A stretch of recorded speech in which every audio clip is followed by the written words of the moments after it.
सास का कायाकल्प। राधा को अपनी सास से बहुत प्यार था। मम्मी जी, आपकी साड़ी कितनी प्यारी लग रही है।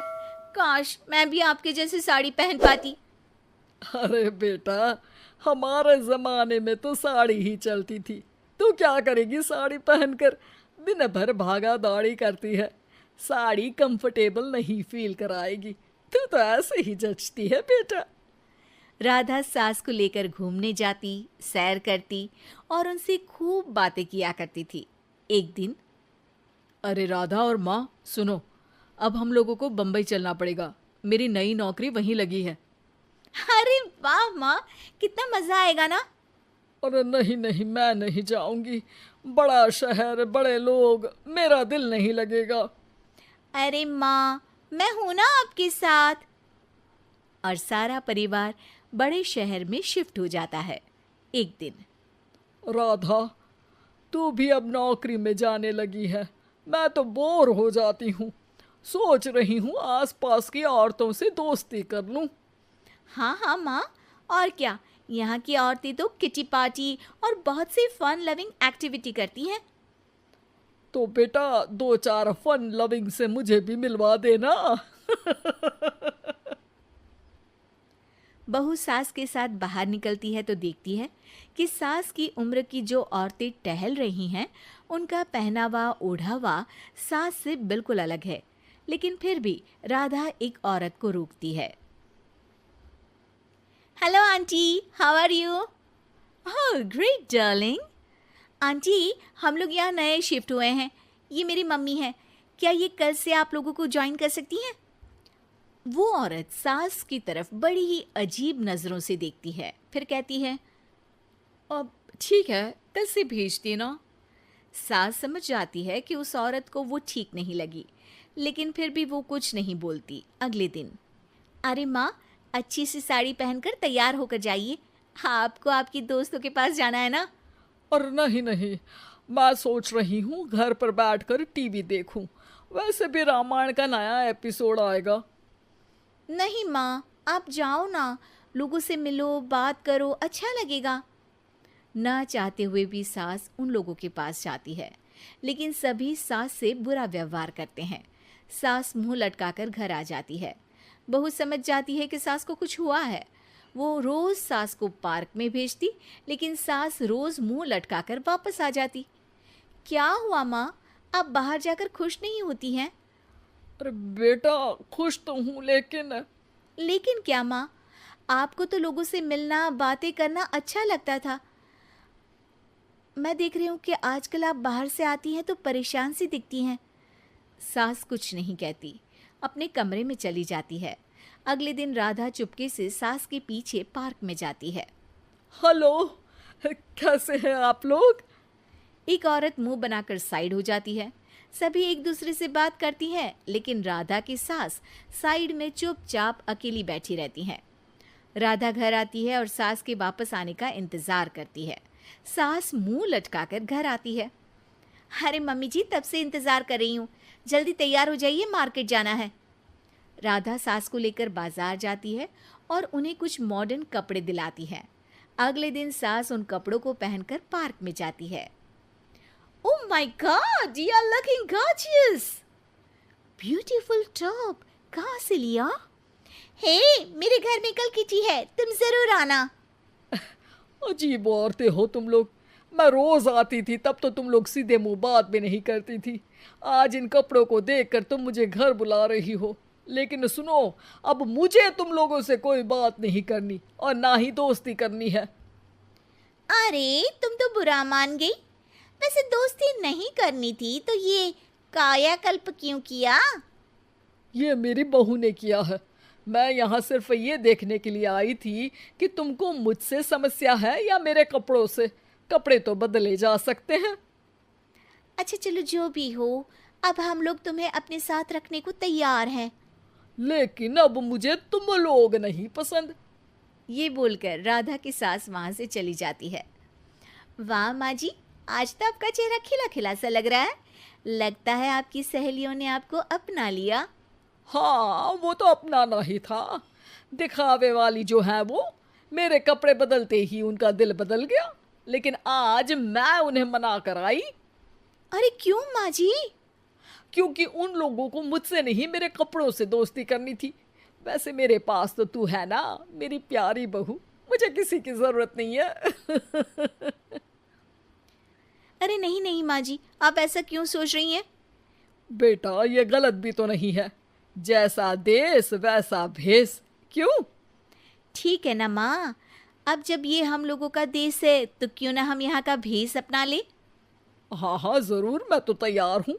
समय के साथ खुद को बदलने में कोई बुराई नहीं है, लेकिन कहीं नकल के चक्कर में बंदर ना दिखने लगूं। खैर, बहू लग जाती है सास की कायाकल्प। अपने बेटे को पढ़ा लिखा कर बड़ा आदमी बनाया। अब वो शहर में अपने परिवार के साथ रहता है। एक दिन ममता का बेटा रोहन अपनी पत्नी आलिया से कहता है, अरे आलिया सुनो, माँ अब से गांव में नहीं रहेगी, वो हमारे साथ यहीं रहेंगी शहर में। उनका कमरा आज नौकर से बोलकर अच्छे से साफ करवा देना। ओह, आज तो मेरी किटी पार्टी है, फिर मुझे जिम और फिर शॉपिंग। ठीक है, कल करवा दूंगी। अच्छा, लेकिन माँ के सामने ये कपड़े नहीं चलेंगे। हाँ, तुम्हें साड़ी या सूट पहनना होगा। अरे बिल्कुल भी नहीं, मेरे मम्मी पापा ने इतना पैसा लगाकर शादी इसलिए नहीं की थी कि मैं अपनी मर्जी के कपड़े पहन ओढ़ भी ना सकूं। अरे चलो गुस्सा मत हो, लेकिन कुछ दिन तो माँ की खुशी के लिए कर सकती हो ना। लेकिन आलिया मानती नहीं। माँ आती है सिंपल सी साड़ी, झोला और चप्पल पहनकर। अरे रोहन, मैं इनके साथ कैसे रहूंगी? मेरी फ्रेंड्स क्या कहेंगी? ये तो पूरी गंवार लग रही है। आलिया, माँ गांव में रहती थी इसलिए ऐसी हैं। तुम आज ही माँ के साथ जाकर उनकी पसंद की शॉपिंग करवा देना। इनके साथ घर के अंदर रहना मुश्किल है, बाहर तो मैं कभी भी ना जाऊं। रोहन को आलिया पर गुस्सा आ जाता है। माँ, ओ माँ।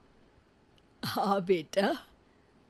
वो माँ को ले जाने के लिए उनका हाथ पकड़ता है कि अरे माँ, तेरे हाथ अभी तक इतने कड़े हैं, तूने इसका कोई इलाज नहीं किया? अरे बेटा, इसका कोई इलाज नहीं। वैसे भी मुझे कोई शर्म नहीं कि मेरे हाथ मुलायम नहीं है, क्योंकि इन्हीं हाथों से मेहनत कर मैंने तुझे बनाया है बेटा। अगले दिन। माँ, मैं ऑफिस जा रहा हूँ, कुछ लाना हो तो आलिया को बोलकर फ़ोन करवा देना। रोहन के जाने के बाद, आप ना आज कमरे में ही रहिएगा, घर में पार्टी है, मेरी सहेलियां आ रही हैं, मैं उन लोगों के सामने आपको नहीं ला सकती हूँ। ठीक है बहू, लेकिन तुम कहो तो मैं कुछ खाने को बना दूँ तुम लोगों की पार्टी के लिए। वो लोग सिर्फ कॉन्टिनेंटल या थाई फूड ही खाते हैं। कोई बात नहीं, कभी इंडियन खिलाने वाला कोई मिला नहीं होगा ना। मैं बनाकर कमरे में चली जाऊंगी। जैसे आपकी मर्जी। आलिया के घर उसकी दोस्त आती हैं, पार्टी होती है। अरे वाह आलिया, ये क्या है खाने में? बड़ा ही स्वादिष्ट है यार, इसकी रेसिपी मुझे चाहिए। हाँ, और ये दाल, ओ माय गॉड, मैंने तो किसी 5 स्टार में भी ऐसी दाल नहीं खाई है यार, तू कुक को यहाँ बुलाना। अब आलिया घबरा जाती है। हाँ हाँ हाँ, क्यों नहीं, माँ जी ज़रा बाहर आइए। आलिया की सास सिंपल सी साड़ी और गांव के अंदाज में आती है। अरे बहू, क्या हुआ? खाना पसंद नहीं आया क्या? बहू? अरे ये गांव से दिखने वाली औरत तुम्हें बहू क्यों बोल रही है? कौन है ये? वो हमारी नई नौकरानी है। सास बहू की बात सुनकर बहुत दुखी हो जाती है। वो सर झुकाकर जा ही रही होती है कि एक सहेली बोल पड़ती है। अरे कहाँ जा रही हैं माँ जी? वो उठकर उनके पैर छूती है। जीती रहो बेटा। क्या है ना, आपकी शक्ल बिल्कुल मेरी माँ जैसी है। पता है आलिया, मैं शहर पढ़ने आई और फिर शहरी हो गई, लेकिन मेरे माँ पापा तो आज भी गांव में रहते हैं, बिल्कुल इनके जैसे ही हैं। आप यहाँ बैठिए ना आंटी, आप सच में बड़ी खूबसूरत है और आपके हाथ का खाना तो लाजवाब है। काश ये मेरी सास होती। सभी सहेलियां सास को घेर कर बैठ जाती हैं और उनसे खाने की रेसिपी पूछ रही होती है कि तभी घर की बेल बजती है और रोहन आता है। अरे क्या बात है, आज आप लोग हमारे घर में। और ये लोग तो मुझे आलिया से ज्यादा माँ की सहेलियां लग रही हैं। क्या ये आपकी माँ है? लेकिन आलिया ने तो कहा कि ये उनकी नौकरानी है और इन्होंने भी नहीं बताया। वो नहीं बताएंगी क्योंकि उनके लिए बच्चों की इज्जत और उनकी खुशी सबसे पहले है। मुझे माफ कर दो, मुझे इन्हें तुम लोगों से मिलवाने में शर्म आ रही थी कि तुम लोग क्या कहती। अरे अब तो हमें शर्म आ रही है कि तुम हम लोगों की सहेली हो। हाँ, जो माँ जैसी सास को नौकरानी बोले वो हमारी सहेली नहीं हो सकती। ये बोलकर सभी वहां से जाने लगती है कि सास बोलती है, आलिया की तरफ से मैं तुम लोगों से माफी मांगती हूँ। उसने जो कहा उसके लिए मैं उसे माफ करती हूँ।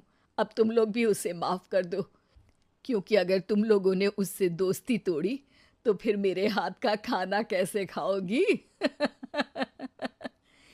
नहीं नहीं आंटी, जरूर आएंगे, लेकिन अब आलिया की नहीं बल्कि आपकी सहेली बनकर।